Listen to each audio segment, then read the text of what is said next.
morning, my rural chums. Welcome to Now Playing's Sonic the Hedgehog retrospective series. Look at this! I took 9 million steps today. Part of Now Playing's video game movie review series. I was not expecting that. But I was expecting not to expect something, so it doesn't count. Hosted by Arnie. I've been training for this my entire life.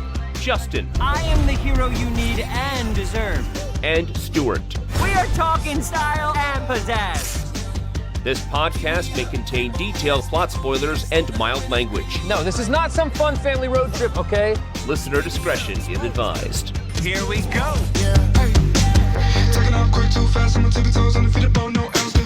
Today, we're discussing Sonic the Hedgehog 2, starring James Marsden. He still gets top billing in this. Weird. I guess it pays to have a good contract. Not good enough. He's in it. James Marsden, Ben Schwartz, Tika Sumpter, Natasha Rothwell, Adam Pawley, Shamar Moore, with Idris Elba and Jim Carrey, directed by Jeff Fowler. This is Arnie, co-host of Now Playing, and if I die, don't look in my closet. But I am here with my squad, Stuart. And this is Justin. And we are here with a sequel to my second favorite theatrical experience of 2020. My second favorite theater movie. Out of two, right? You're right. This was the last movie I saw for a long time. I forgot that. In theaters. Yeah, it was down to this or Bad Boys for Life. Bad Boys for Life was number 1. This was number 2. New Mutants was number 3. Oh, boy.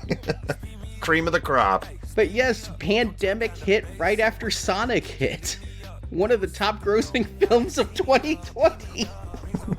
And my memory was that I had given it this pity green arrow. That, like, because I had been conditioned by Pokemon movies and everything else in this video arcade, that I walked away from this saying, yeah, it was good enough. I was terrified, frankly, when I popped in the DVD to remind myself. Couldn't remember a damn thing about this movie. I was like, I recommended this movie?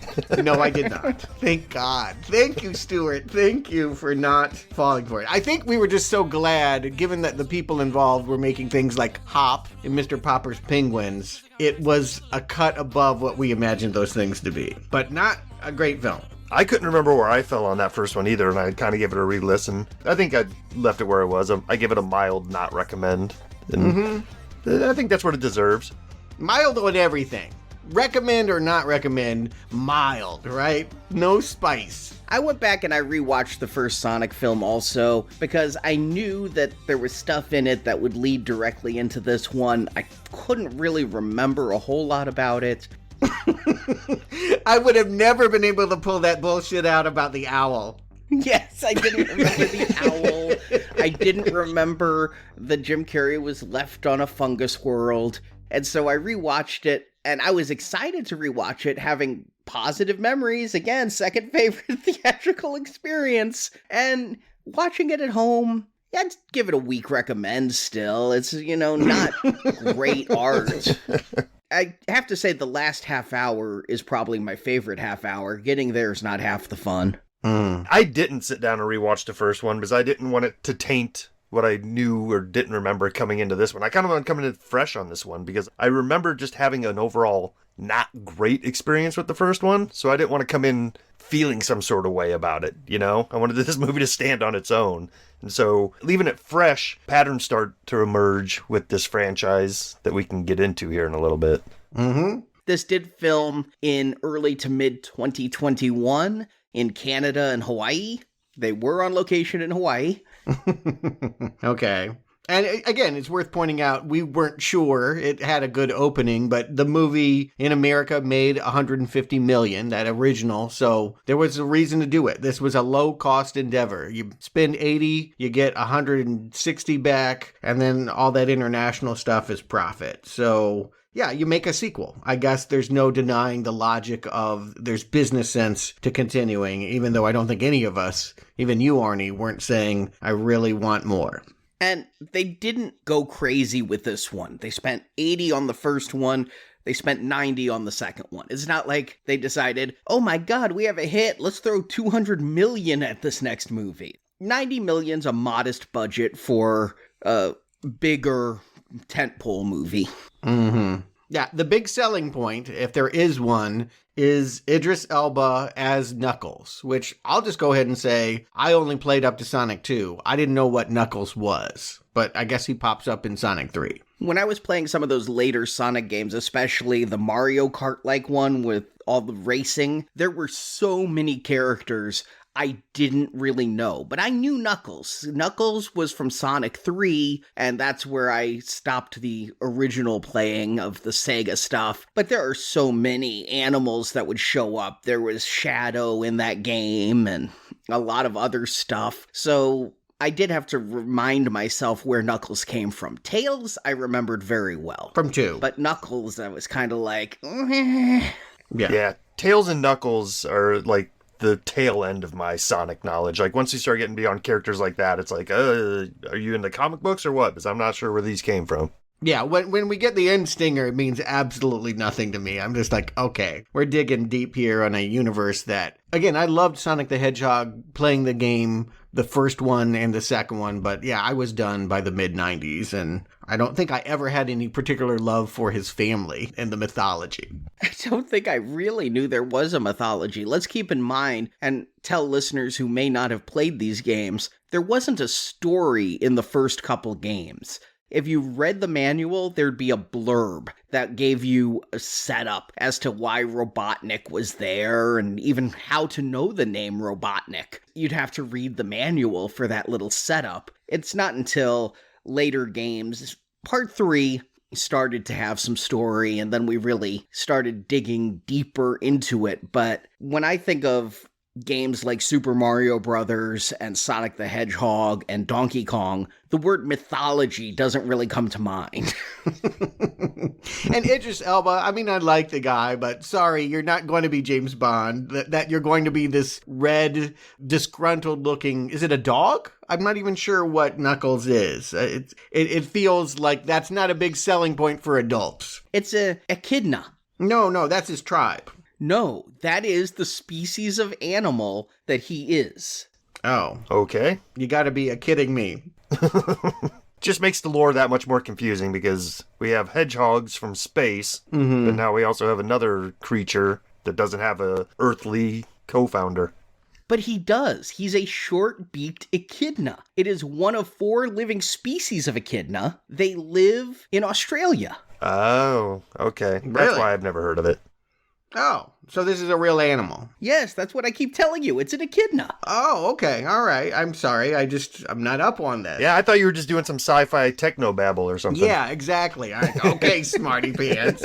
Sure. But okay, it's probably the Australian equivalent of a hedgehog then. Whatever that is, an echidna. Okay, sorry. Could have gone Tasmanian devil. I wish they'd have given him an Aussie accent, but they went with Idris Elba, and I don't know that Idris Elba could do an Aussie accent. And Idris was there to welcome me. As I walked into the theaters, they had him and the voice of Sonic and James Marsden too saying, "Thank you for coming to a movie theater." And let me just put it out there. I did not feel proud. I am going by myself, a nearly 50-year-old man, into Sonic 2 on a noon show on Friday. I'm not working. I'm alone. I'm watching this ridiculous movie. And there's only one other family in the joint with a small girl. I felt judged. I had somewhat of a similar experience, but I masked it and I took my son with me. So we were 2 weirdos going to a kid's movie in the middle of the afternoon. In case listeners don't remember, it's not like your son is 5 and you would belong there. Yeah, my son is 27. So 2 adult men go to see Sonic in the middle of a Thursday afternoon, but there were some smaller kids in there. We didn't have a packed theater, but we had some kids that were giggling and laughing along with the movie. I went and saw this, and for reasons that I now regret, I wanted to see this on the biggest format available. I didn't go IMAX. That's a little bit of a drive for me. I ended up seeing it on the Dolby Atmos Super Deluxe screen, and I was going to see the 6 o'clock show because there wasn't any later showings. Like, they know the audience. They're not going to put a 9 o'clock show on.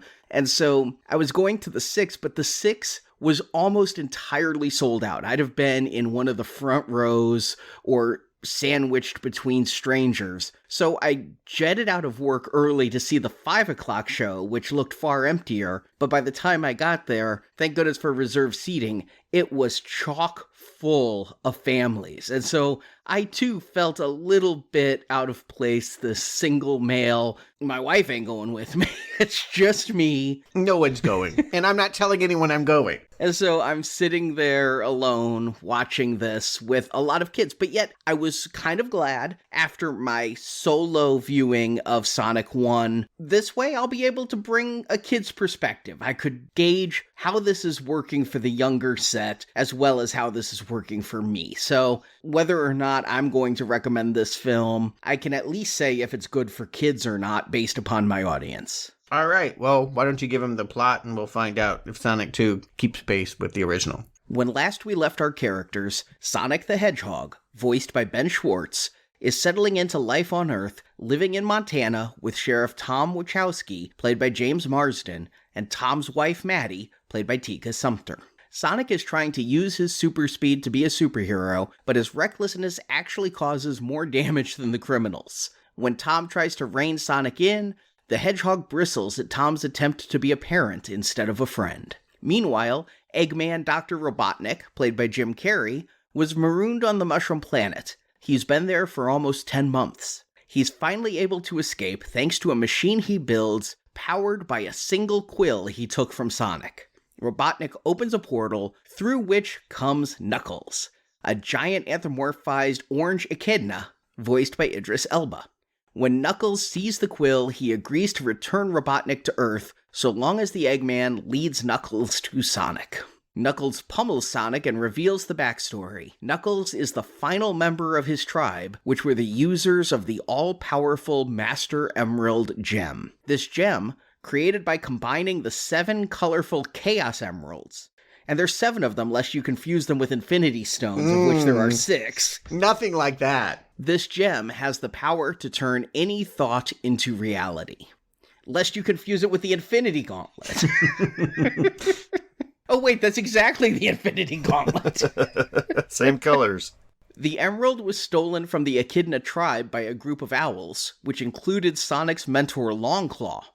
The owls put the emerald in hiding on Earth so no one could abuse its power. Knuckles teams with Robotnik to retrieve the gem, where Sonic wants to honor Longclaw's mission and keep the gem safe and unused. Aiding Sonic on this is the two-tailed fox Miles Prowler. Get it? Miles per Owler? No, I did know a last name.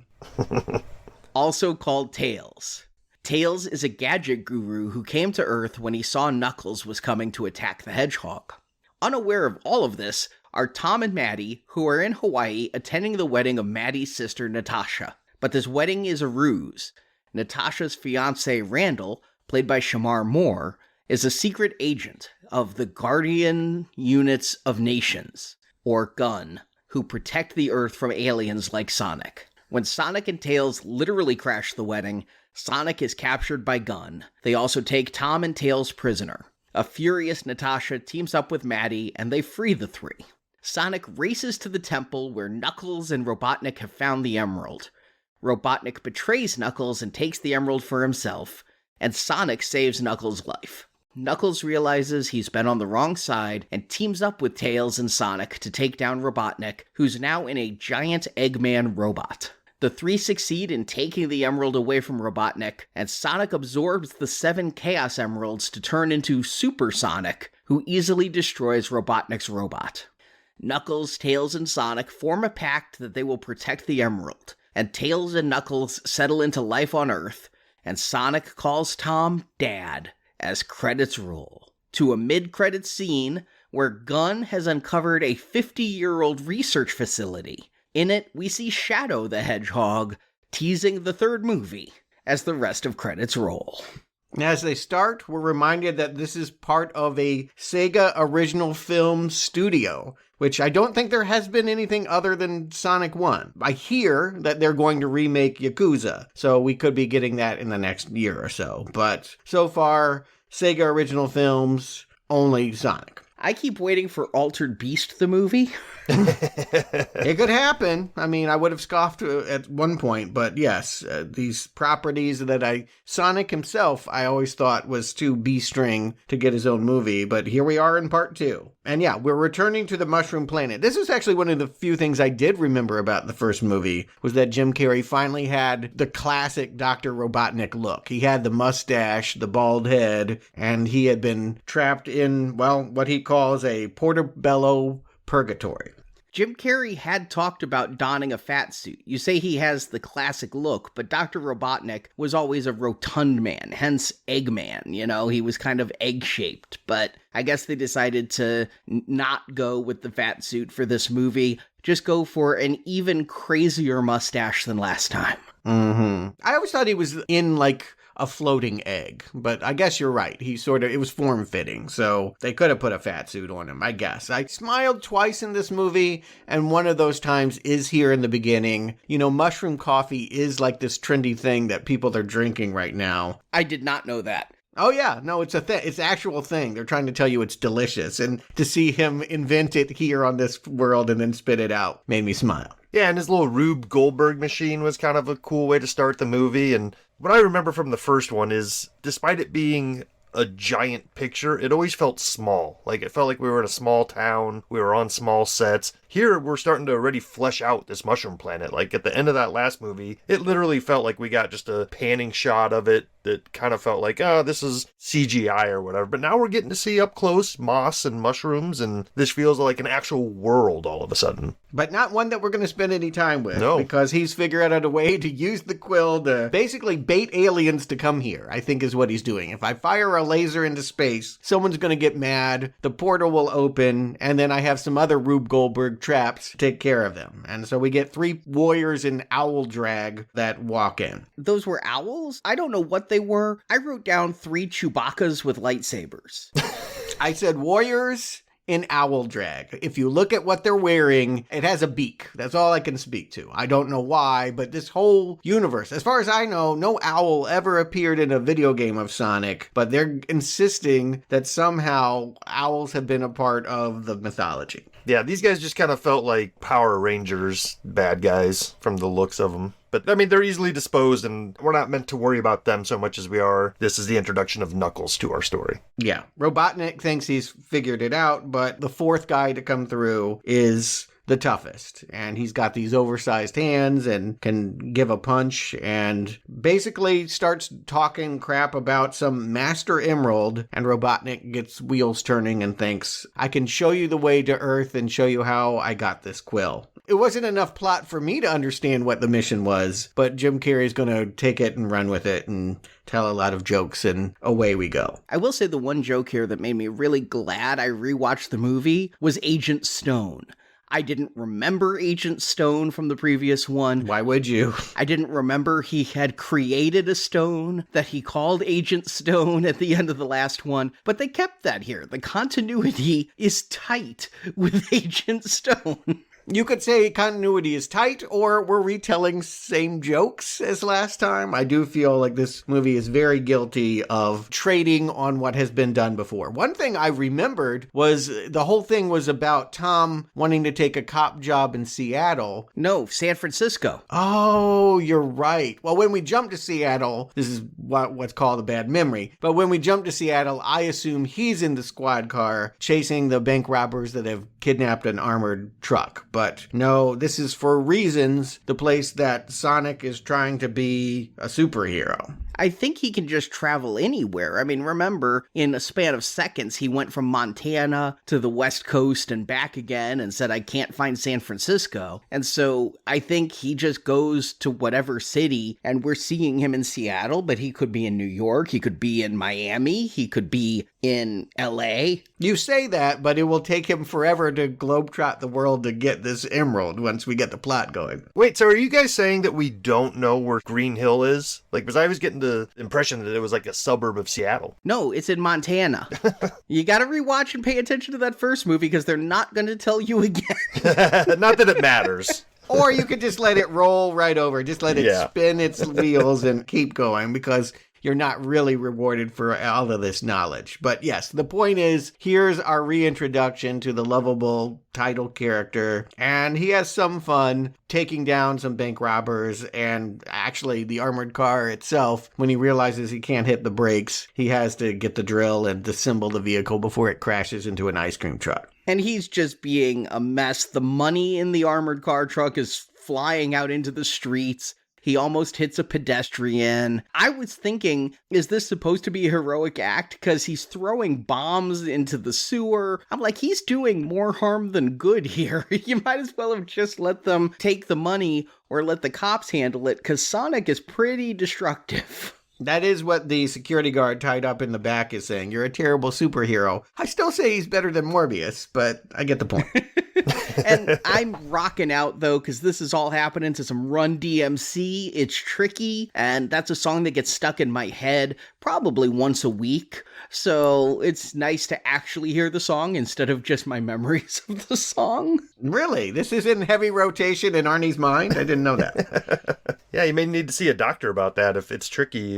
If you have it's trickism, please see your physician. But yeah, they still live in Green Hills, Montana. When we see the end of this opener, Sonic runs back to the house that we remembered him hanging out in with Tom. I had forgotten all of this about him not taking the promotion. And again, it took me a hot second to realize that, yeah, they've kind of adopted him as either a pet or a son. And this is going to be a teachable moment for Tom to take him fishing and try to teach him life lessons. Yeah, I mean, having not rewatched the first one and forgetting a lot of this other story, I think it pretty much becomes apparent that doesn't matter. That the human characters in this movie aren't going to matter. They're just going to become archetypes and set dressing. And actually, it feels like the filmmakers want to do as little with them as possible, and they'd rather just be making a fully animated movie. Isn't that strange? Yeah, the humans don't matter here at all. And honestly, there's so many characters in this that are going to take the spotlight. You've got Sonic, Tails, Knuckles, and Robotnik who matter.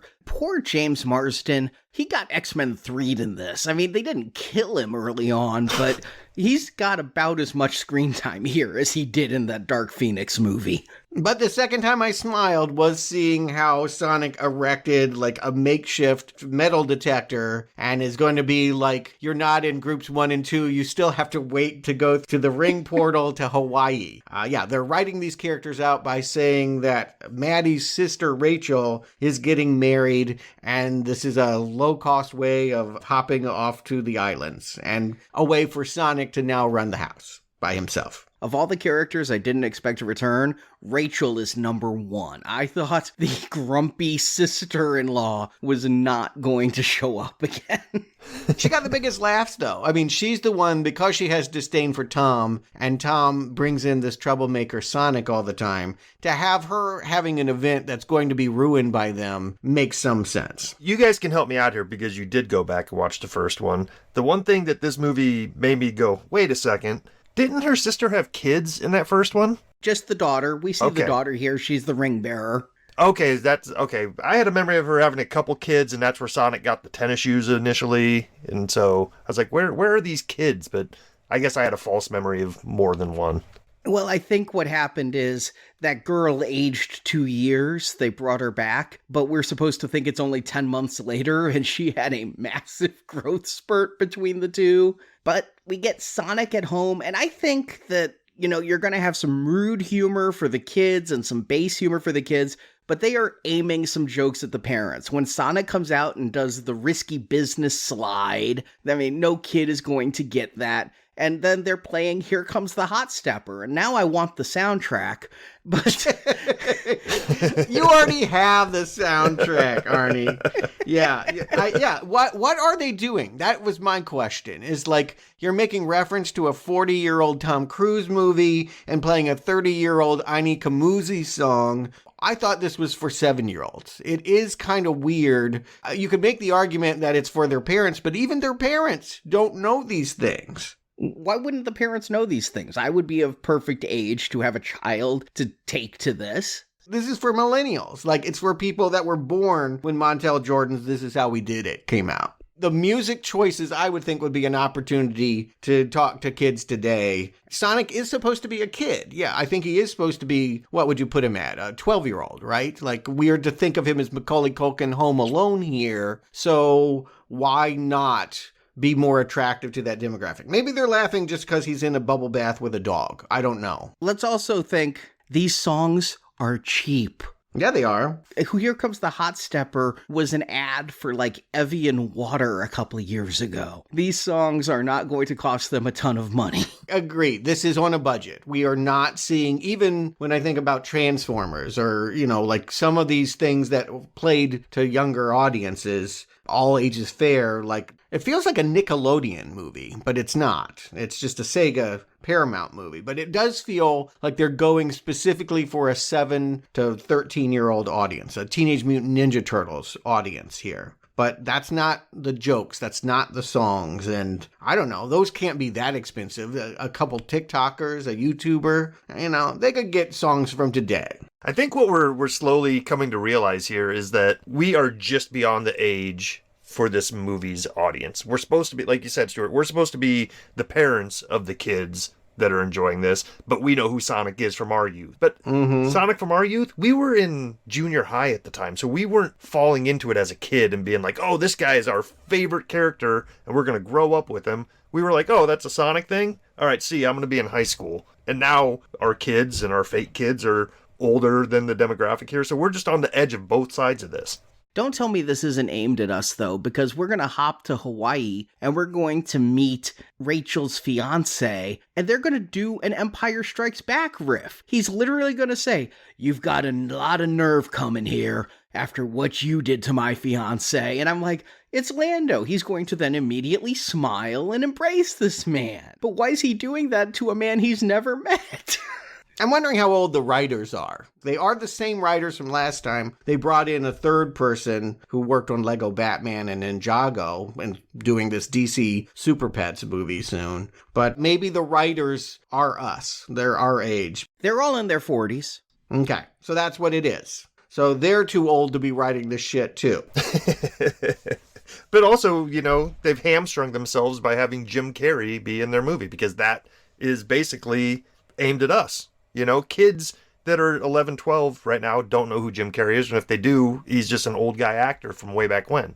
Mm-hmm. But you don't need to know who he is if you're enjoying his shtick. Yeah, the idea is to reintroduce something that got lost in the last 15 years, maybe. I mean, I didn't know who any of the people were in the Muppet movie. I didn't know Steve Martin. I didn't know anybody, but I still loved the Muppet movie when I was 5. Right. Again, so you're saying that this is a movie for 5-year-olds and 45-year-olds, and who in the middle is going to enjoy it, we're not sure. But I really enjoyed seeing Shamir Moore. Oh my God. When I worked at Fox, I had a coworker that was obsessed with this guy. He's a soap star. I don't know if you know this. But the guy playing Randall, the fiance, came from soaps and has graduated to those corpse shows that are now on primetime television. Yeah, Criminal Minds and SWAT is what I saw, which would make him respectable. But yes, he did 11 years on The Young and the Restless. Did you suspect him that he wasn't on the level? Because I just took this as she was marrying a hunk, and I was rolling with it. I would not have suspected that he's part of some government agency sting, but I definitely thought he was going to be a villain in this. I definitely thought that he just exudes that superficial, kind of slimy quality that can be both attractive and then when you dig into it, very unattractive. Oh shit, they teased it and I didn't get it. By making him say the Lando line, if you think about Lando, he's going to betray them. Yeah, you could go that way with Star Wars. I was looking at the fact that he has these groomsmen that play this macho game of volleyball and they humiliate Tom. And this is where the movie really has always struggled. They want to instill life lessons for the children. Tom walks away from this experience saying, I want Sonic to have a squad too. I feel bad that we've left him alone in the house. And my greatest hope is that he can find a team of people like these assholes playing volleyball that are going to make his life better.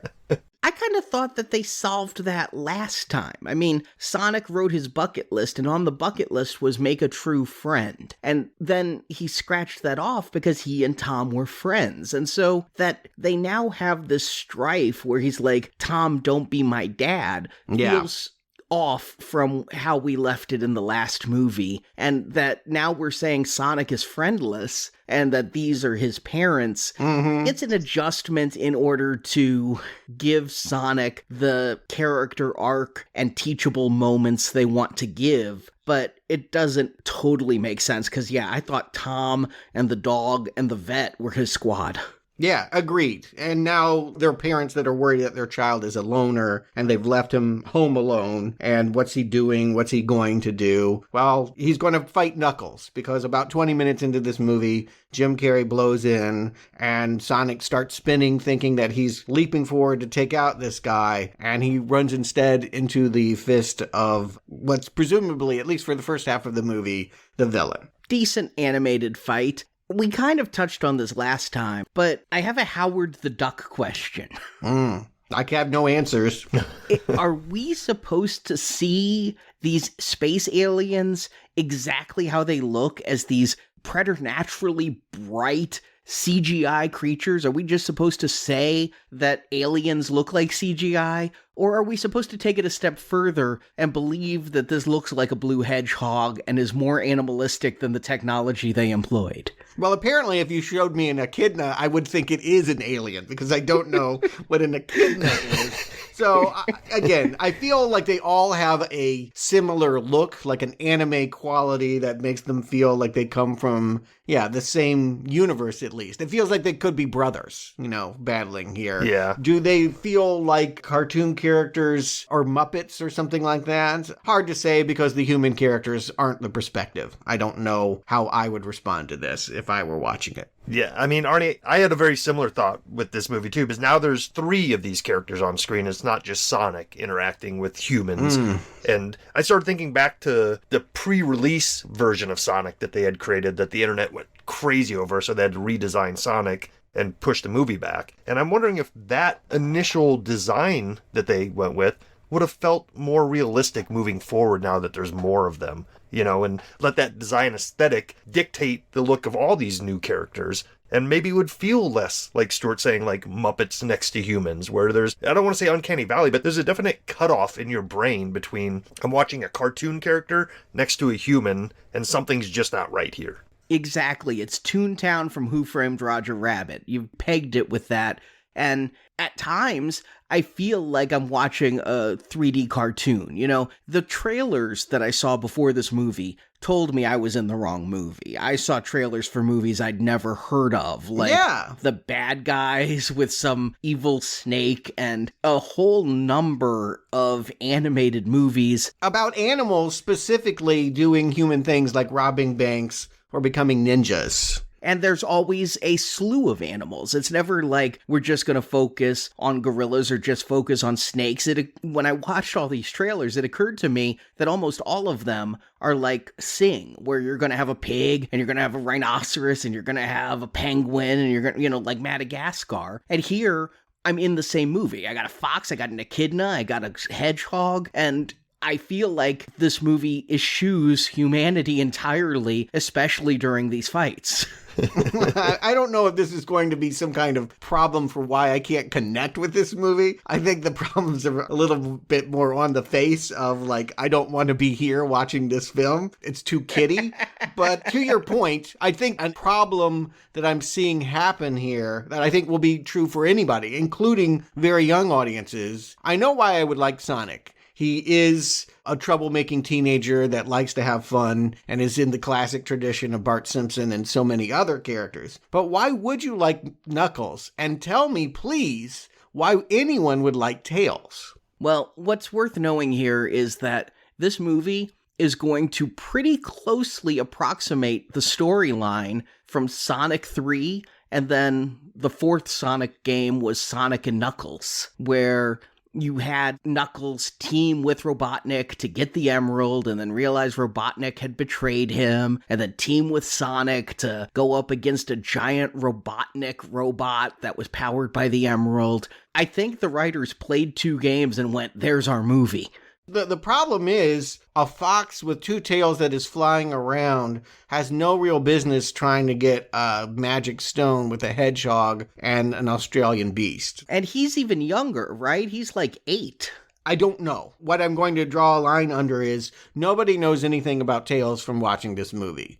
They have the scene about 15 minutes in that was a stinger in the last one. Like, here comes this fox holding what looks like an iPhone saying, I hope I'm going to be there in time. They add the fact that for some reason he stops to steal a squad car. Don't know why he couldn't just fly to the scene of the battle, but he steals Wade's cruiser and then drives it into Knuckles, and we get a car chase scene. Yeah, considering that the one thing that we know about Sonic is his Sonic super speed, the amount of times we get him in vehicles is just ridiculous for this movie. And once again, it goes back to, I think they just want to be making an animated movie, but they have to deal with this real world stuff. So what do you do in the real world? You can't just have a blue streak flying around all the time. Let's put them in cars. I get it. It's 80 million. It's not 280 million. But the seams are showing here, right? The effects work. We can tell. Like, it's for young people because they're not going to have the critical eye for, like, where we can see the outlines of superimposition and just kind of lazy CGI work. The biggest seam I kept seeing was on Jim Carrey's head. I do not feel that bald cap was well hidden. But I have no problem with the animation. Problem is not the right word. I accept the fact that I am watching a movie that was never intended for me, and that I'm now trying to gauge it in terms of, would the target demographic find this enchanting? Is this better than what they could get on television right now on a kid's channel like Nickelodeon? I guess it would come down to, do I like these supporting characters that are blowing in here? I think Tails remains an enigma. We'll get some lip service about how he was made to feel a freak because he had 2 tails and looks up to Sonic because he's a proud freak. And that is a lame bit of dialogue that's thrown in the middle of the movie. It's never dramatized, and I never liked Tails. You don't need Tails here. I'm just going to put it out there. This idea that he's part of a squad, this whole notion of building a family is really problematic in this sequel. I kind of figured what happened is they were beholden to the stinger they did at the end of part 1 without really knowing if there would be a part 2 or where part 2 would go, and then realized Tails doesn't necessarily have a part in the story. We need to hop ahead to part 3 with Knuckles, but we've already introduced Tails, and so we're going to give Sonic this sidekick, even though I have a lot of questions about Tails. Like, he seems younger than Sonic, he looks up to Sonic, but he's this gadget freak. But does he have a family? Was he an orphan like Sonic? Are his parents looking for him for the rest of eternity because he's trapped on Earth? Where does this 2-tailed fox come from? And why doesn't he give a damn about going back? I mean, are we using the right pronouns? They kept saying he, and I'm like, we're putting that out there. Like, I think the voice actress, it's female, and I don't know. Like, are they supposed to be in love? Later, when, like, they're curling up together by the fire, is this just gender non-conforming? Should I just understand that this is what young kids are like today? But I cannot put a label on what's going on here. And Tails is called he in all of the Sonic stuff, but it's not uncommon for females to voice young boys. I mean, E.G. Daily is the voice of Tommy Pickles on Rugrats. Yeah, and it should be said that this is the actual voice actor that plays Tails in the games. So it's the same lady doing the voice here, which, hey, you don't see an awful lot in movie crossovers from video games. They usually hire people like Idris Elba, to voice somebody that could have been anybody. You mean we could have had Julia Roberts? Damn them. Oh, we missed an opportunity. Or we could have gone the other way and brought in Jaleel White. But with this Robotnik convincing Knuckles that they should team up, you want to talk about humor that just does not feel like it works, and I don't know what age this is aimed at. Would the target audience know flossing? When Jim Carrey's like, I need to teach you about Earth, and if you don't know how to floss, you're not gonna know anything about Earth. It's like, I think flossing is so old that the kids who this movie is aimed at wouldn't know it. What are you talking about? Flossing was the thing like 5 years ago. Yes, exactly. 5 years ago when those kids were in kindergarten and don't remember it. No. When they did it, that's to them is nostalgia. Oh, remember flossing. That's something they got right, Arnie. I'm actually going to cite, it's one of the few times that the references were tracking with the target demo. And we're going to find out entirely about the emerald. And what I took here is Knuckles' tribe had the emerald and used the hell out of the emerald. We're getting this flashback that they were abusing the power of the emerald, right? This owl tribe bullshit is so bad that there is no making sense of it. We have a Jim that created a war. Please graft in as much Marvel as you can because our mythology is paltry and stupid. And yes, there is this tribe that fought and killed Longclaw. And now the owls, because they're wise, I guess they're owls, so they're smarter. They knew to hide the stone on Earth, and they actually wanted Sonic to come here as the new guardian. I mean, this is a whole lot of retconning and garbage. But it explains we had a big problem with the first movie. What is this tribe? Why are they attacking the owl? What do they want? It doesn't explain anything. Yes, it gives a reason. It will never explain why we're watching something so stupid. It's not all that stupid in my mind. And before anyone says, hey, this gems and everything was in Sonic the game long before Infinity War. Yes, but the comic Infinity War was out there with the gems long before they ever put it in the game. So, which came first, the chicken or the egg, man? I'm fine with this being the MacGuffin. You are. You're really fine. You're fine with this. Yeah. Really. This is an acceptable kid's story to tell. Sure. Not a flaming pile of garbage that you want to, like, if I had that stone, I would change my reality and be in any other movie theater right now. I don't understand that strong of a reaction. No, I'm fine with this emerald, the source of all power. It's obviously what they'd want. The thing that I'm getting is that Knuckles should be irredeemable because his tribe, of which he was one, abused this power, although he was a young boy. Yes, they've got it out here. The dad went off to war and died for it, and thus he has the same pain story as Sonic, whose owl friend, Longclaw, got a spear last movie. This is so bad, let's move on. To me, it doesn't matter if it's bad or good because it's quick. It's just a quick backstory explanation to give people like us, you know, if we're going to overanalyze something, like a reason. So I'll give them credit for that. Like, they at least tried to retcon a reason into this. Whether or not you like it or give a crap about it, I don't think that's the point. I mean, the point is let's watch blue and red flashes on the screen. Correct. Yes, that's exactly where we should keep the conversation. This backstory is nothing but an excuse. It's fine, though. They need to give a story. I'm not going to say that it's tremendously original, but I'm perfectly fine with this being the MacGuffin that's going to cause them to go to all of these places. This entire plot is Indiana Jones. They have to go to a snowy area to find the location, and then they have to find the magic thing at the end. Well, I mean, and they make direct reference of that. Jim Carrey will say this is feeling derivative or whatever when they're running through the booby traps later. And I get that. But no, a story is not a framework of what the characters do from A, B, and C. A story is thematic. A story is we want to talk about family. And here there's one tribe of family, that an orphan from one. Except Sonic isn't an orphan of the Owl Club, and why they couldn't be a family. There's just so much garbage to all of this. You can't track it cleanly.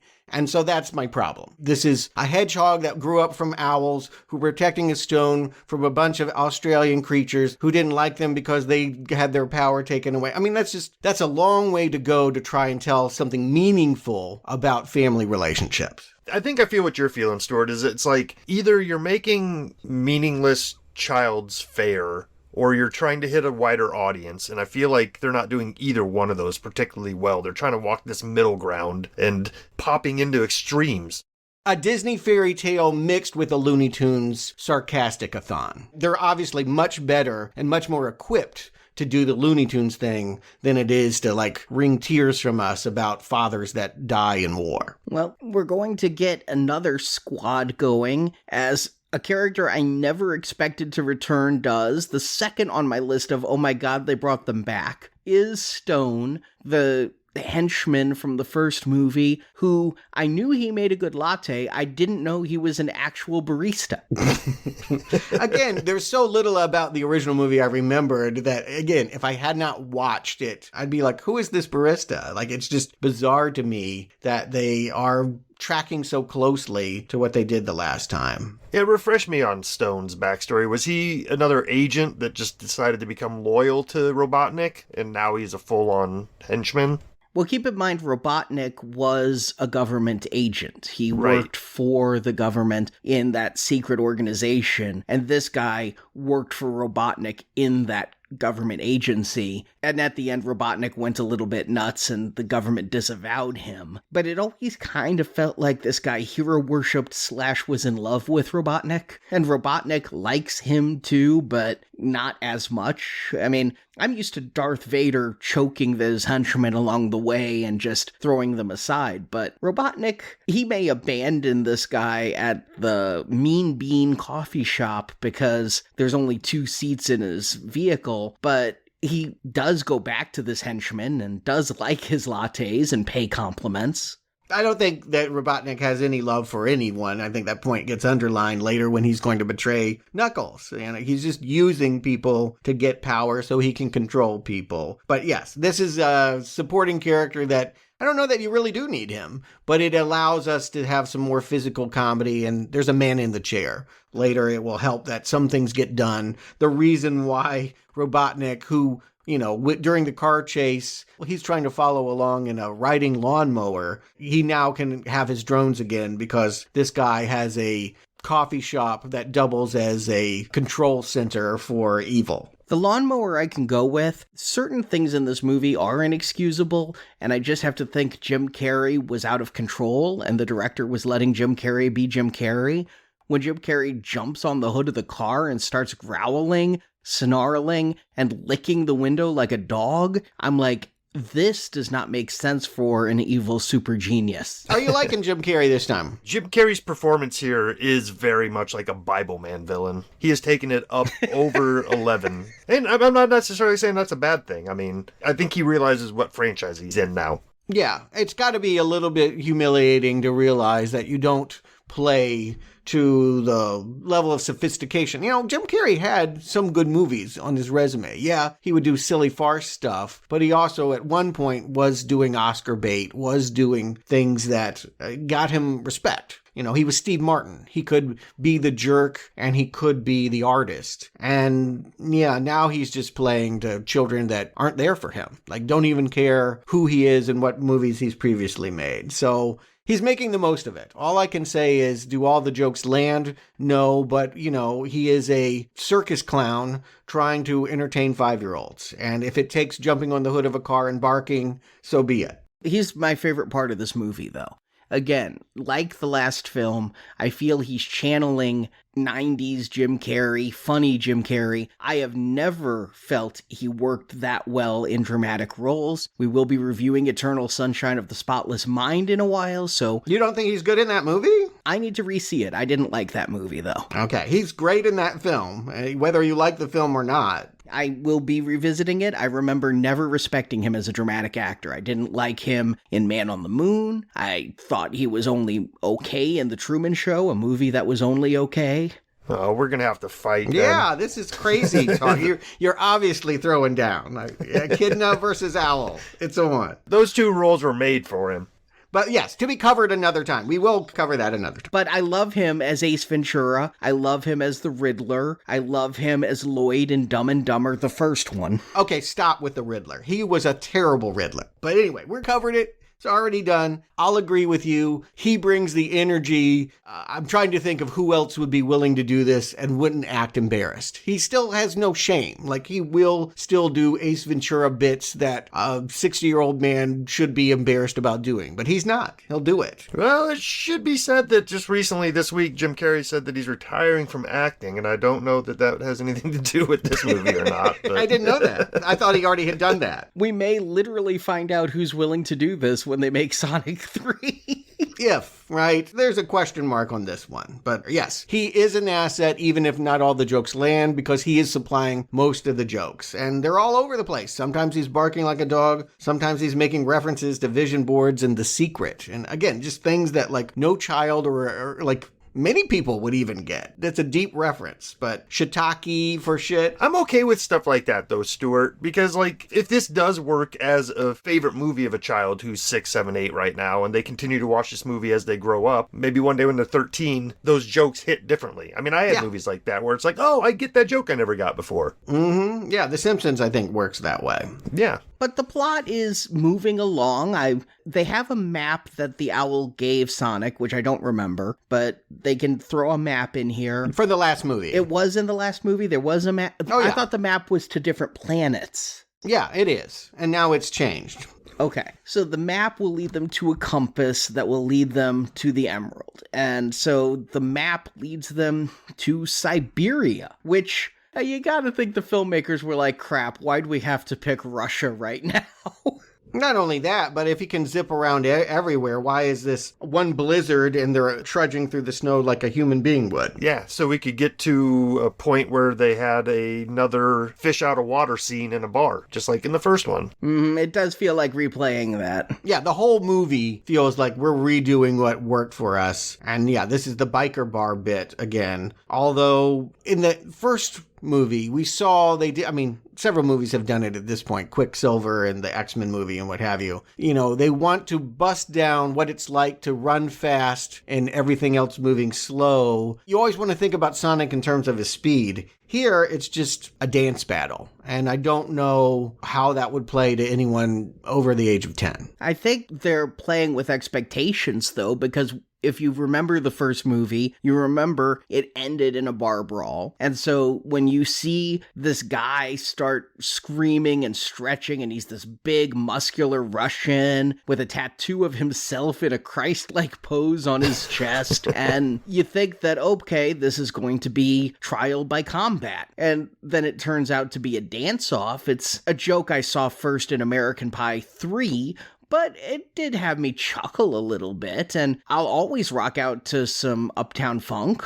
See, this is lazy. Why aren't they good at dancing? This is a fast character that's very coordinated. It's the polka that they can't get down right, but when they put on Uptown Funk, suddenly they're great. This made no sense. I mean, but this is exactly what you expect from a kid's movie. You know, hitting the beats that they hit last time, because I liked it last time, so let's do it again, but it's different music this time. Yeah, not instead of line dancing, we're doing whatever this is. Yeah, the mamushka or whatever, but I think the bigger sin here is that, fine, we're doing this again and we have to go to Siberia, but does nobody in that writer's room think, well, why do we have to go off and get the compass and then we just end up right back in Hawaii anyway? That's not too convenient. Like, maybe there should be a couple more stops along the way with this compass before we just end up where everybody else is. I thought that exact thing, Justin, but do you want this movie longer? It's too long as it is. This is a 2-hour movie that needs 20 minutes shaved. Oh yeah, you can feel every bit of it. Like, we're not even at the halfway mark. But what I would argue is why that biker scene was important in the first movie was because it was helping bond the two characters that started out on opposite ends. I am not getting to like and know Tails. Like, this is the problem. They want to tell me that Sonic's meeting his friends. You're just somebody that kind of looks like me that'll helicopter me around. You are not a character. I do not like you. I suppose you could argue that this scene does help us to understand that Tails is a tech guy, right? We get to see the cloning device or whatever where it makes 100 of them all around the room. Right. But other than that, like, yeah, there's no bonding going on here.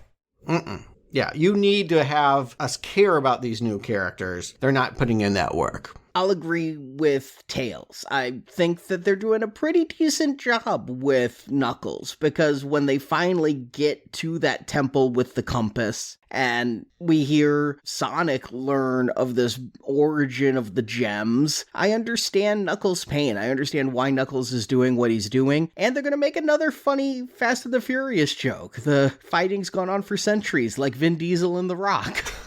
Well, what I would want to understand about Knuckles is why he trusts Dr. Robotnik. He initially is like, I don't need you, our deal is done, but we're supposed to believe that he's naive and thus that he has a friend. And it will be meaningful for him to see Sonic, who he believes to be the enemy, go and try and rescue Tails rather than pursue the compass when they get it. That's the idea you want to walk away from in the middle of all the referencing and the jokes and the fast-paced comedy. That's the point of this. All of that gets lost. But we do get a scene that feels like it's from the game here when Sonic is snowboarding. That feels like something they would do in the game. You know, they had several of those levels where he was running in that 3D perspective. Sonic 2, yeah, that was always my favorite. That was so cool to suddenly be, in his perspective. I thought it was a good idea to do this avalanche snowboard thing. That was innovative at the time. To go from a side scroller to straight going down the barrel of the screen, that was innovative, and it was fun to see that depicted here. Hey, Contra did it. But again, why does Knuckles want to hurt Sonic? He's not an owl. His tribe was never against hedgehogs, but because one owl protected one hedgehog... He wants the compass. They have the compass. They get it. Like, it's not about that. He wants to hurt this guy. They want to make it seem like it's personal, but it really isn't. They do something here that shocked me and confused me, is at one point Sonic's hanging off a ledge and he loses all of his magic rings. And I'm thinking, well, they could just, go down there and get them. I didn't understand what losing those rings did, but first, I suppose it trapped them in Siberia. But second, and perhaps more importantly, without those rings, there's no way for either Knuckles nor Tails to go home, except I guess using the emerald, which can do whatever your thought desires. You go home to another planet, you mean? Yeah.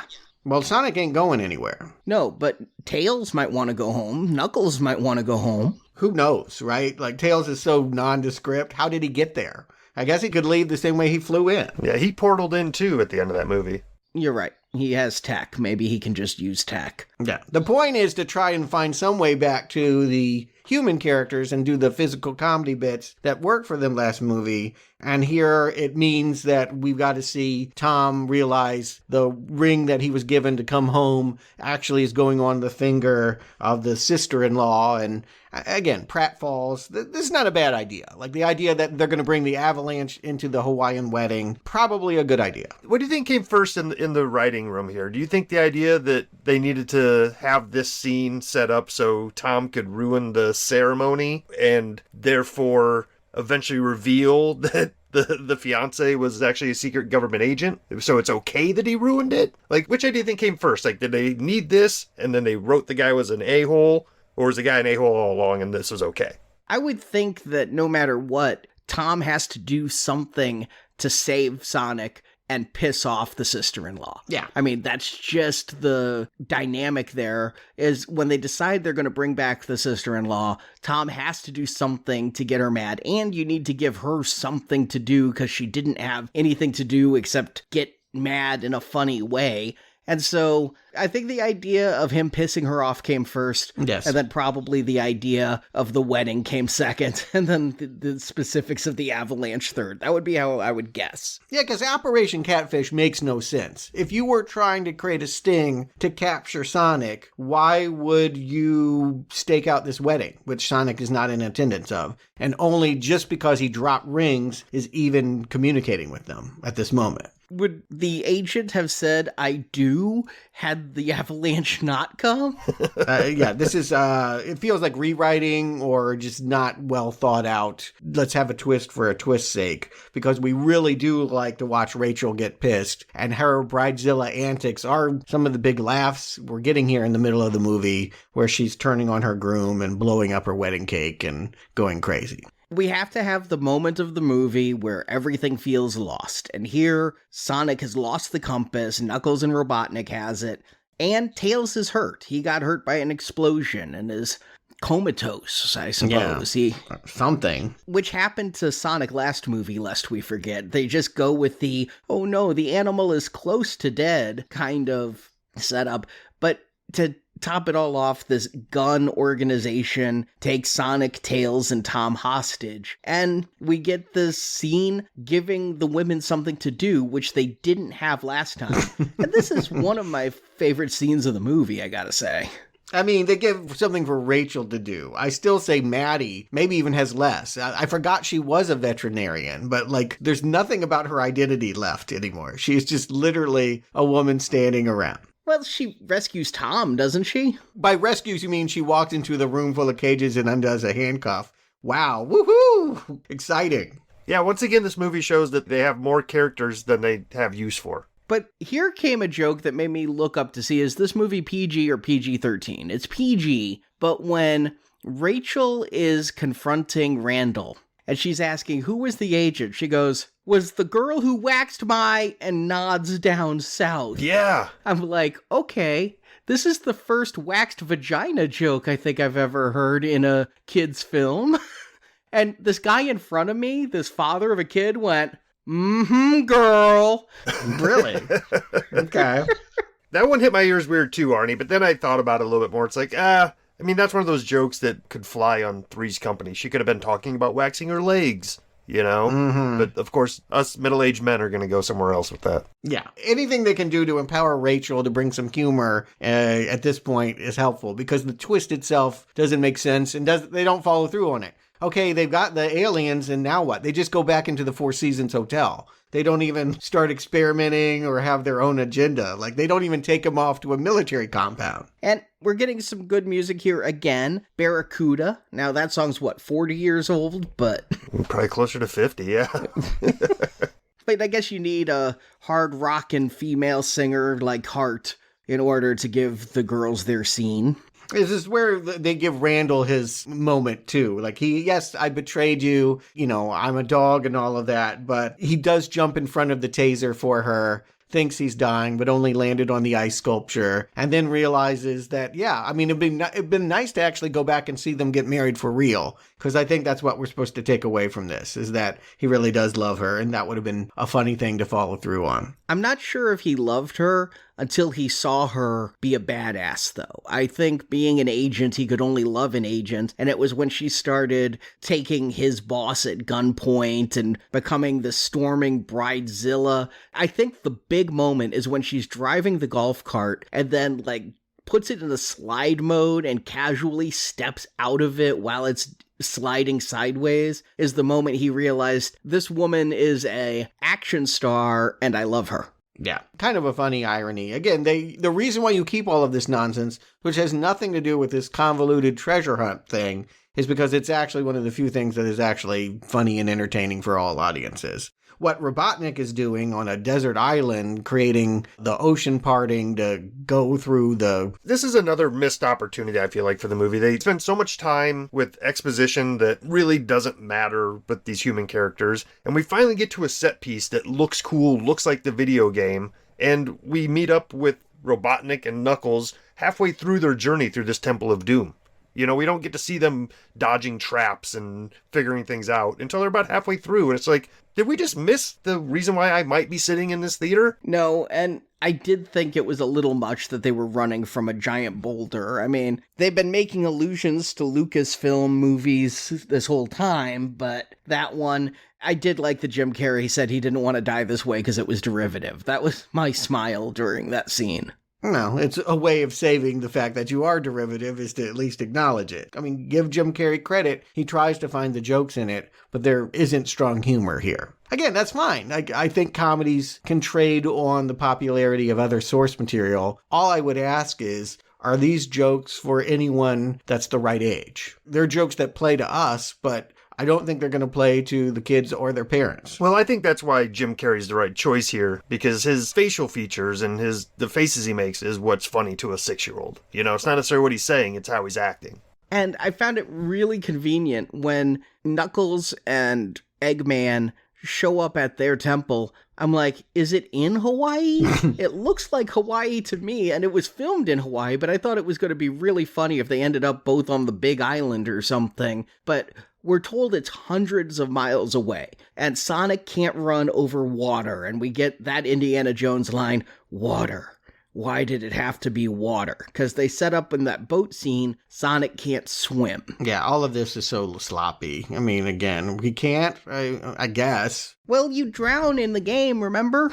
I mean, I actually don't remember that, but he does go in underwater levels and swim. Yes, you can drown if you don't get air, but he's not aquatic. I get that. He's a hedgehog, but he's not a mermaid. But you're acting blasé about the plot being good enough. I would say that this is not good enough. I would say that this is the things you have to work at to make it feel organic in order for adults to go along with it. This is lazy. This is something that's only going to play to non-discriminating 6-year-olds. This feels juvenile and scattered.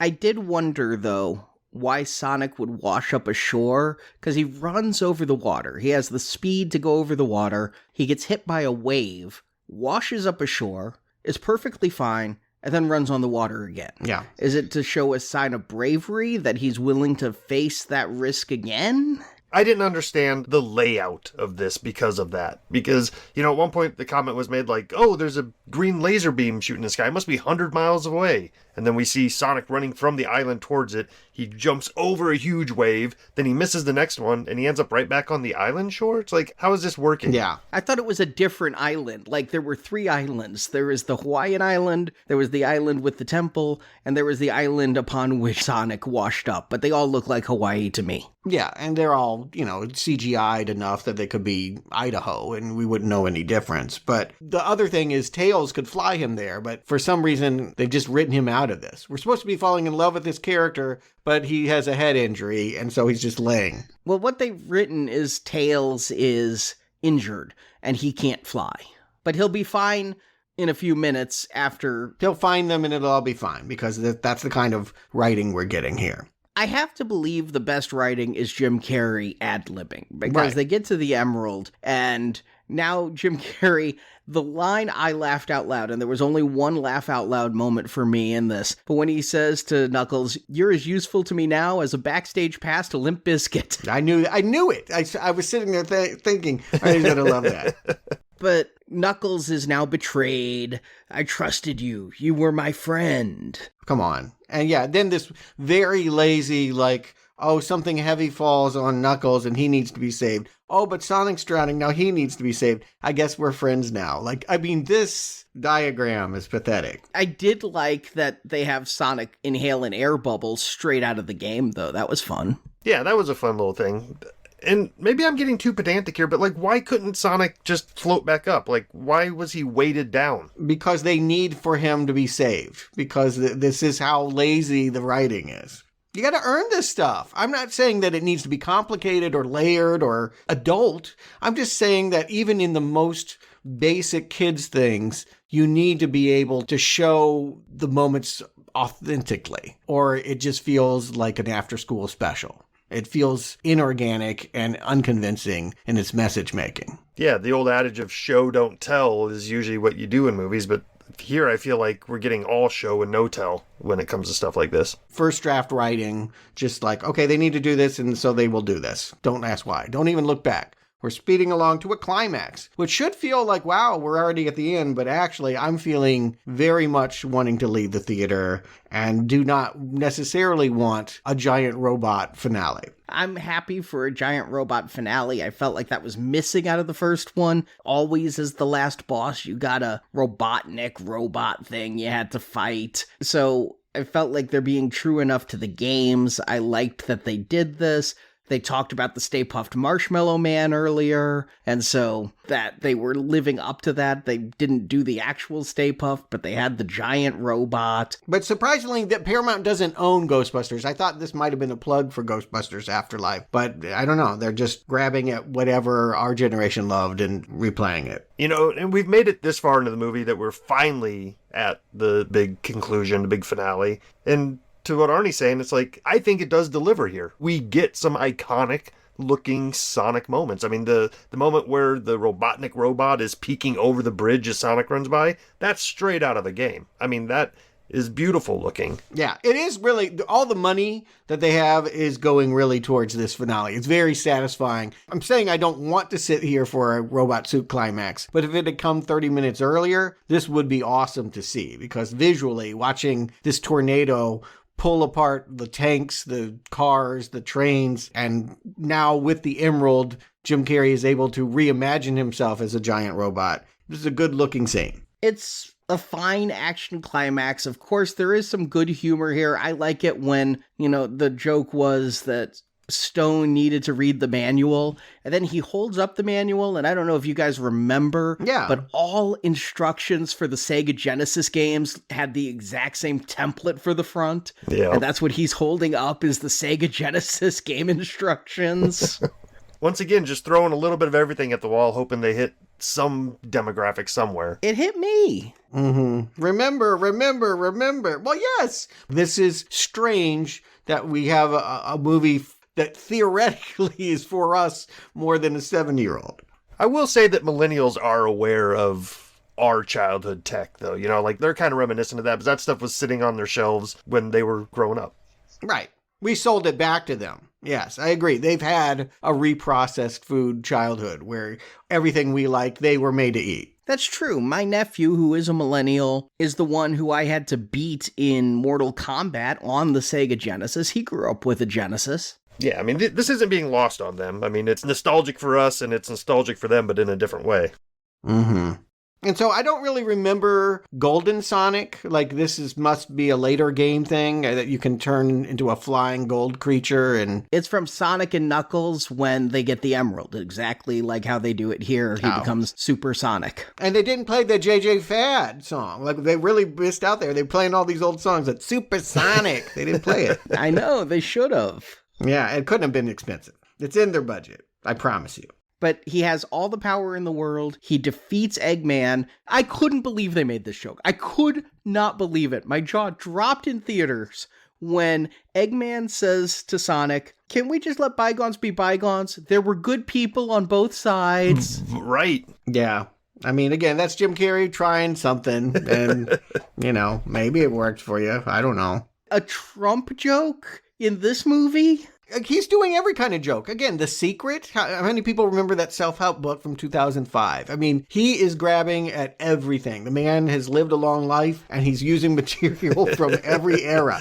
Yeah, it's a weird note to hit in a kid's movie, though, because it's like you said, some stuff's aimed at adults, and it's like, whoa, what are you doing here? Are you just trying to get people pissed off on the way out? It's not sharp enough to feel like satire to me, but it's referencing. It's that because you know it, you'll laugh. Not because it's saying anything about the things it's referencing.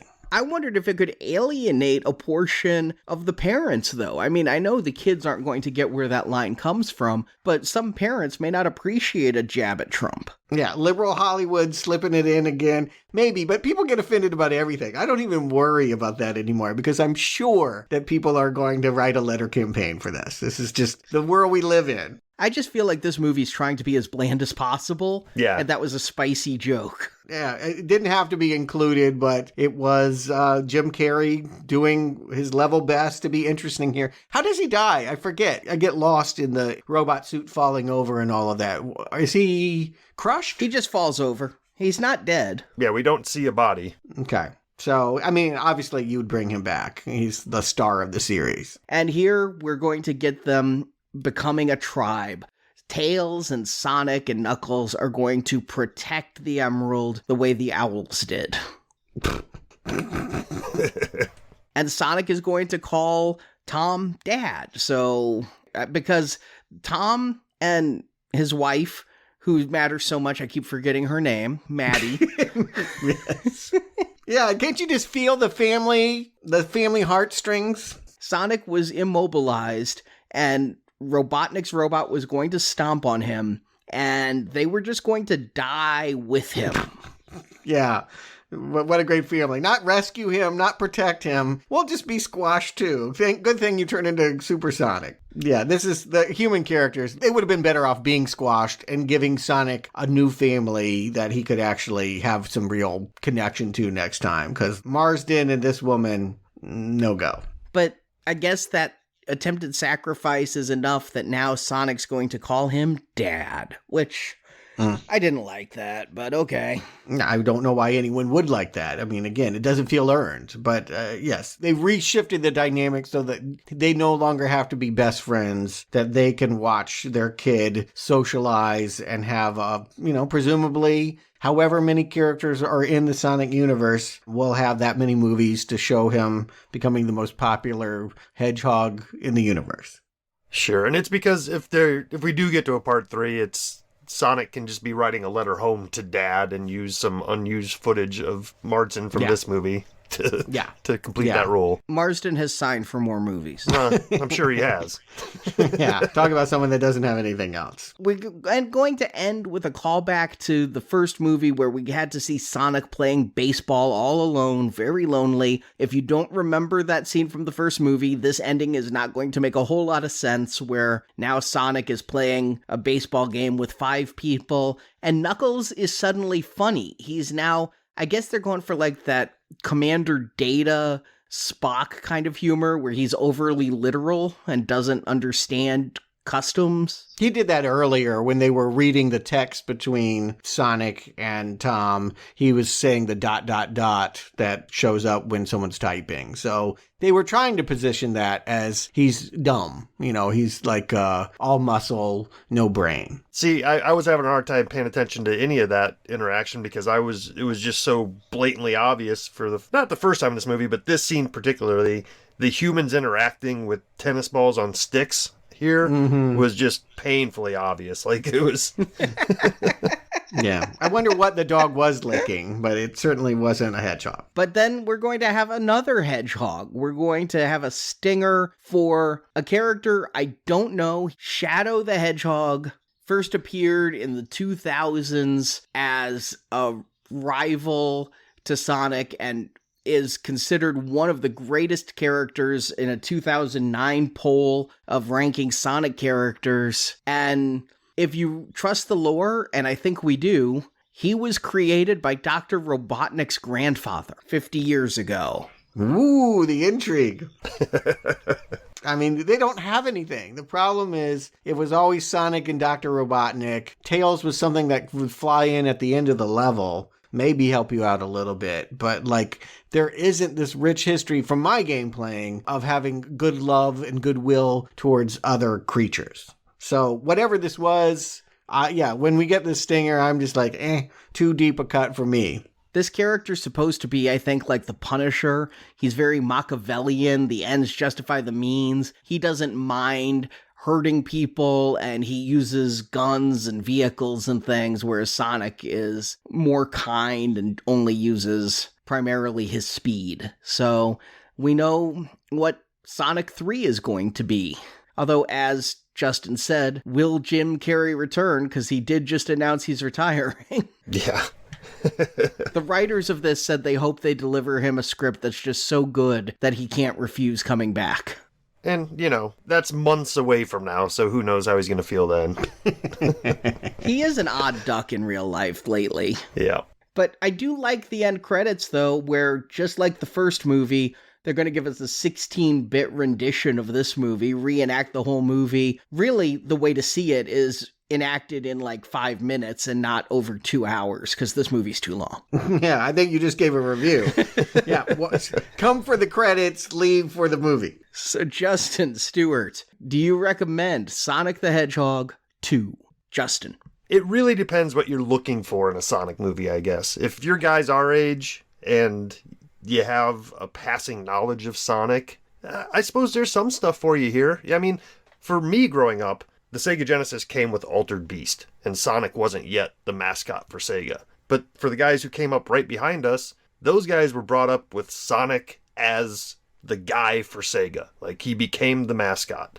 And, that was just a time that I was in high school, and none of that really means much to me. So, what do I want out of a Sonic movie? I guess, a few referential things and something that doesn't feel every minute of its 2-hour runtime. And on that respect, I think this one outshines the first one. The first one I remember just being a yawn fest and boring me in my seat. This one at least has more exciting scenes. It does feel more like a video game into places where it should feel like a video game. The temple scene is kind of fun. the last final scene is kind of fun. But at the end of the day, if you're making a movie like this and you're trying to aim it at general audiences and kind of do the Pixar thing where it's like, yeah, this is made for everybody. Kids can understand it on a level. Adults will appreciate it on a level. Everything they do in that respect here feels very calculated. And at the same time, like it's coming off the hip. So I don't know where they're landing here. It all feels very mushy to me. But I walked out of that last one with a mild not recommend. And to show that I think this one's a little bit better, I'm going to give this one a mild recommend, only for the fact that it felt like they put more time and effort into it. Stuart. Wow. I was not expecting that. You know what? I'm not even going to approach it whether I recommend or think it's good or not, because we know I don't. And I didn't like the last one, and this is more of the same. I instead wanted to see it from the perspective of Paramount and Sega and be like, was this a good calculation? Did we get it right? There is an audience to serve that's a little too young for the Marvel Cinematic Universe, but they're going to be brought by, millennials and maybe their Gen X parents to see it. Can we make a low-cost Marvel movie where we have enough, Looney Tunes slapstick humor that a non-discriminating audience is going to enjoy? Yes, we got it out fast. Whoever saw it last time is only 2 years older now. That was a wise calculation. But I still think they fail because, one, this movie is way too long. Not just like a little too long, half hour, too long. Too many of the jokes are the same jokes you told last time. And worst of all, the new characters, the thing that you told us that we're coming back to, are not assets. I don't like Tails. I don't care about him getting over his fears, his cowardice, all of that. Knuckles, why he's so devoted to his dad's tribe and all of that. Completely a non-factor in this movie. Yes, kids might buy the toy because it looks cool, but they won't care about these new additions to the mythology. And also just want to put it out there, this mythology is horrible. Owls that take care of hedgehogs through magic rings and other dimensions is just an awful thing to be handed as a screenwriter. So I feel for them. I don't completely blame them that they've turned in this shit script. But it is a shit script. It's a scattered, slow, and I think an inferior movie. I actually think that they missed a step. The climax is good. When you get to the killer robot, again, just come for the last 20 minutes. You'll get a good Robotnik robot fight. You'll see the story you missed done in 8-bit, 16-bit. But yeah, you can definitely skip this one. It's missed a step and even more solid not recommend. The three of us just walked out of different movies. I swear to God, none of us saw the same thing. We're talking like we did, but it's like we all saw three completely different films yesterday because while I don't think that this movie's a piece of shit tacky mushroom, I don't think it's as good as the first one. It is bloated at being a half an hour longer than the first one. It doesn't need that runtime, even with the addition of the two new CGI characters. And as Stuart has repeatedly pointed out, one of those two is not developed very well. Now, Stuart also doesn't think the other one's developed very well, but I think that Knuckles' arc is serviceable for a child's film. This is a film aimed at children, but there are enough jokes here for the adults. I think that the parents will get some chuckles, and I think the kids are going to be amused by the cartoons. Definitely, the audience I was with enjoyed the hell out of this film. They ended the film with an uproarious amount of applause. Parents, children, everybody just... except for me, because I don't do that. But everybody was clapping and smiling and enjoying the film. Can I ask, when we say kids, do you have a gauge on the age range? Are we talking about 8 or 13? Because to me, that's a world of difference. The one sitting in front of me was probably 4 or 5. Okay. And then scattered throughout the audience, I'd say there were some 8-year-olds, some 10-year-olds. I don't think I saw any teenagers. Mm-hmm. And that feels like a miss because teenagers do go see Disney movies, but they're not going to like this. However, the thing that hit me is, admittedly, I don't go to a lot of family movies, but Sonic, for a lot of people, was the last movie before the pandemic. And it feels to me like Sonic 2 is going to be, for a lot of families, the first movie post-pandemic. This is the first non-geek movie. You know, it's not the Batman, it's not Spider-Man. This is the first non-geek movie to blow up at the box office. We've talked about how they spent $90 million. They're expecting a $69 million opening weekend based on Friday numbers. I mean, which Spider-Man No Way Home made in about an hour. I mean, I think there have been other hits, Arnie. I brought that up, but that relies on the geek audience. This is relying on the more fickle family audience. And we will get part 3, I have no doubt. And Idris Elba has signed up for the Knuckles spin-off. No. Fortunately for us, it is a series coming to Paramount Plus. Okay. And not going to be a movie that we have to review. Or one of us will draw that short straw and review that series when we talk about Sonic 3. But yeah, I recommend this movie, but it's a weaker recommend than the last time. Yeah. No, Arnie and I are saying that it is not as good as the first one, but you're with Justin that it's worth seeing. Yeah, I had fun enough. I wish it was shorter. I really wish it was shorter. When I walked out of the theater at 7:15 for a movie that started at 5, I was stunned. I'm like, how dare they? I was offended by the runtime. Yeah, agreed. Yeah, it shouldn't be. 4-year-olds, 8-year-olds are in the audience. You do not want them to be sitting in a theater longer than 2 hours. But I don't know what I'd cut either. I really don't. I mean, I think if you were coming in and trimming the script, you might trim what's my favorite scene of the 2 women and Bridezilla. Yeah, that's exactly what you'd cut. That's the stuff that really didn't matter. But it is the stuff that's probably funniest. Yeah, I mean, the biggest mistake this franchise made was making this animation in real time. They should have just done a completely 3D world for this franchise.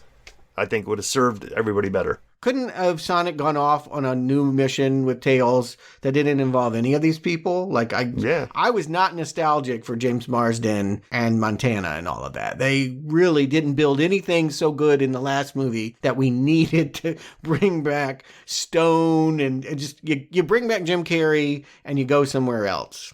I thought that was an obvious choice, but they really wanted to drag everyone along. And it's only going to get more crowded in part 3. I guess that's going to be a 2-parter or a 3-4 hour movie.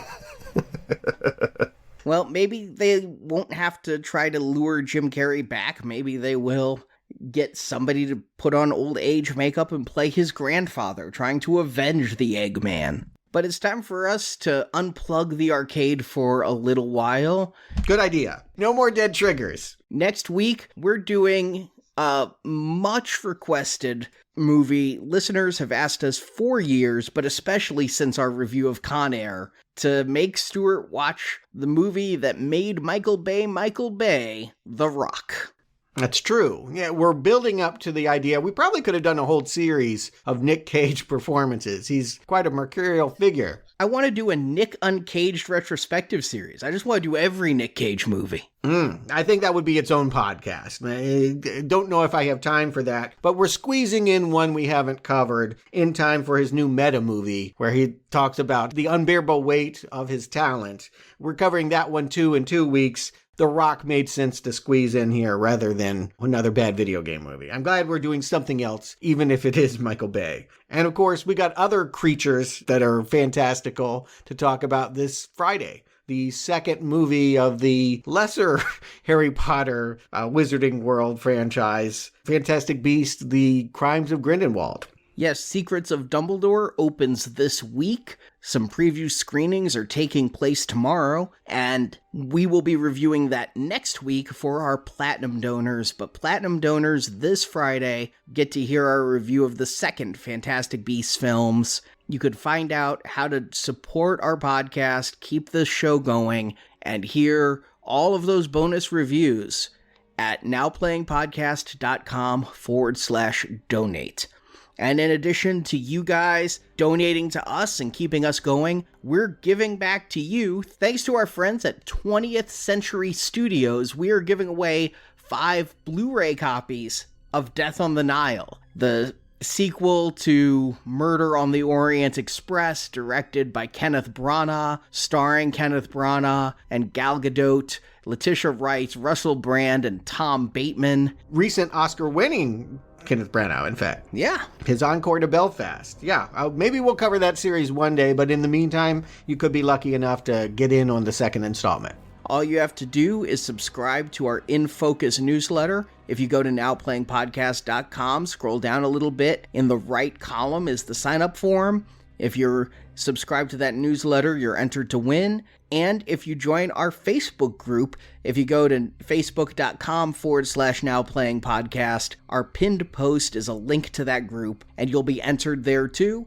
Do both. You have 2 chances to win a copy of Death on the Nile. You must live in the continental U.S. in order to win this copy, and we will announce the winners on April 14th. So thanks again to 20th Century Studios for this giveaway, and thank you to all the listeners who have joined us for this review of Sonic the Hedgehog 2. We greatly appreciate you guys coming back week after week in order to listen to our show.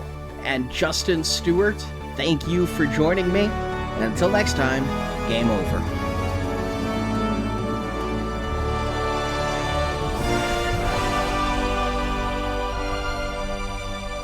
So should we get out of here? Yeah, time to go. Thank you for listening to this episode of Now Playing Podcast. That wasn't too bad. We hope you've enjoyed the show.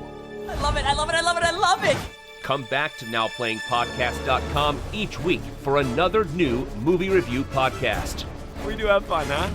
Also at our site, you can find hundreds of other movie reviews, including Star Wars, A Nightmare on Elm Street, Independence Day, the Avengers films, Back to the Future, Batman, Superman, The Fast and the Furious, and more. I feel just like Vin Diesel. It's all about family, Tom.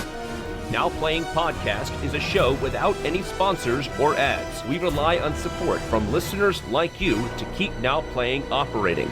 How are you not dead? I have no idea. You can donate to the show and, as our thank you, receive bonus podcasts. Over 150 bonus movie reviews are available to choose from on the Now Playing Podbean page, including Alien, Night of the Living Dead, Jurassic Park, Ghostbusters, Indiana Jones, Lord of the Rings, Psycho, Troll, and more. That sounds big.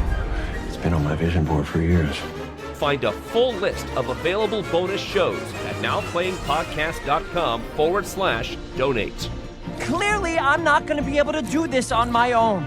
You can also join the Now Playing Patron campaign through our Podbean site. Patrons of $10 or more get a new exclusive movie review every month, plus even more perks, including one where you can pick a movie for our host to review. Find the details on our website. Okay, let's do this. You can help us out by leaving us a 5-star review on Stitcher, Podbean, iTunes, or your other podcast store of choice. And please, 5 stars. You can follow Now Playing on Facebook and Twitter, where we post announcements of new episodes and where the hosts post movie mini reviews. Links to our social media pages are available on our homepage. I just thought you might like a latte with steamed Austrian goat milk. Of course I want a latte. I love the way you make them! Now Playing Podcast is produced by Arnie Carvalho. Are you in charge here? Yes, I am. Wrong. I'm in charge. Associate produced by Jason Latham. I am living my best life on Earth. Now Playing is edited by Arnie. Work smarter, not harder. Now Playing credits read by Brock. It talks. Almost constantly.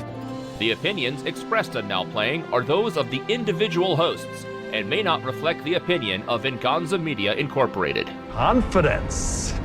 A fool's substitute for intelligence. Venganza Media Incorporated is not affiliated with the motion pictures reviewed or otherwise referred to herein. All movie clips and music included in this podcast are the intellectual property of their respective copyright holders. They are included here for the purpose of review and no infringement is intended. You'll never catch me. Now Playing Podcast is an exclusive trademark of Venganza Media Incorporated and may not be used without the expressed written permission of Venganza Media Incorporated. All rights reserved. Give me a big, fat break! Now Playing is a Venganza Media production, copyright 2022, and no part of this show may be reproduced, repurposed, or redistributed without the written permission of Venganza Media Incorporated. All rights reserved.